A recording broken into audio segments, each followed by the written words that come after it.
Sono Julian Kalos, autrice di Gothic Racconto Oscuro.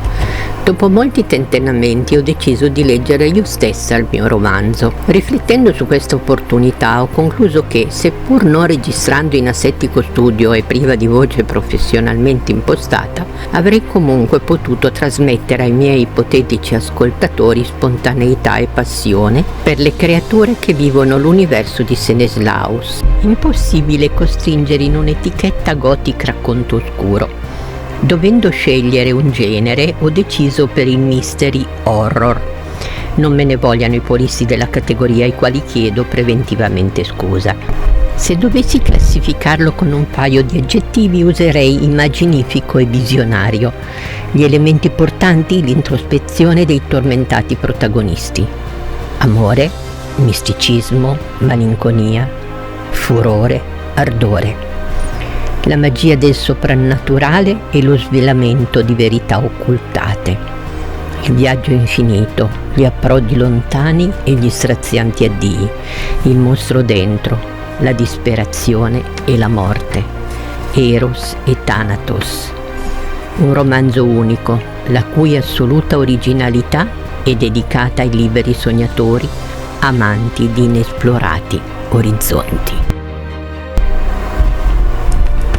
Zandemio fu il mio incubus ribelle. Fuggiasco dalla legione Banemish perché, stanco di ispirar menzogne ai deliranti dormienti, decise di proiettarmi nel tormentoso millennio di Stanislaus Iulio Taranis. Non ho mai saputo perché mi scelse. Prima scrivevo novelle gentili e vignette satiriche. Se dovesse tornare glielo chiederò e magari in una prossima veste racconterò la sua personale, curiosa e per certi versi buffa vita. Ed eccoci al prodromo, ovvero la sindrome di Zandemio. Il piccolo demone del sonno si accoccolò per la prima volta sul mio petto tanti anni or sono. Soltanto molto tempo dopo scoprì il nome del mio personale incubus.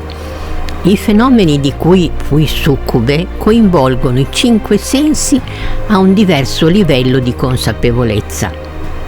Edgar Allan Poe rivelò di esserne stato sovente preda.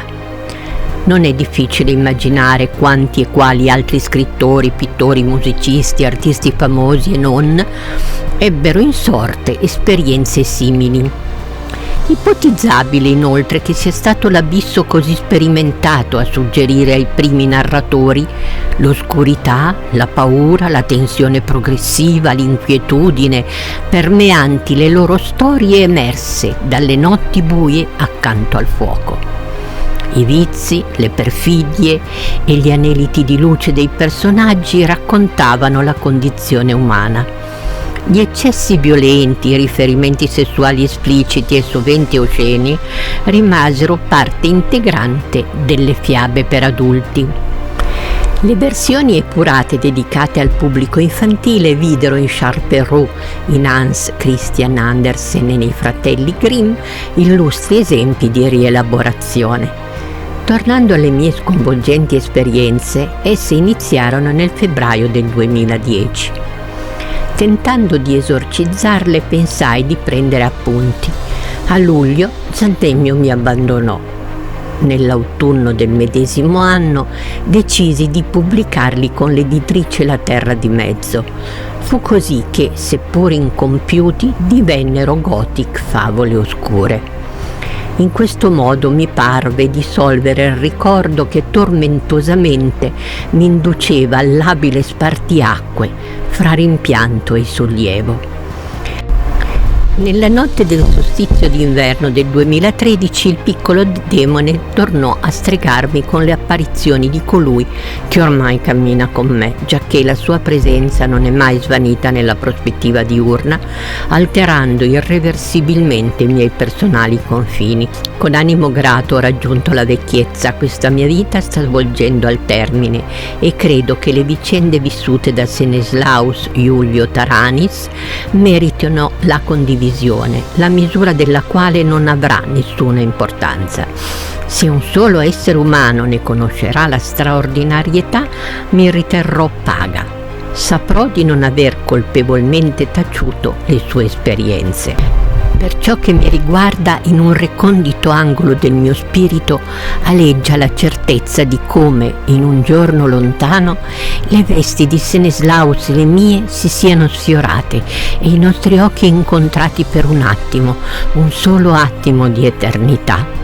Così come sonnecchia la speranza di poter raggiungere al termine di 1000 illusorie realtà polimorfe lo spazio senza tempo dello splendore di Rea e delle sue genti. Pur essendo lo scritto pallida memoria delle visioni, ho cercato di dar loro ciò che io non ebbi mai, la logica successione.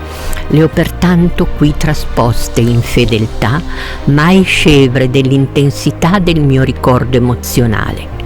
Vi ringrazio caldamente per avermi dedicato la vostra attenzione. Julian Kalos. Al prossimo capitolo.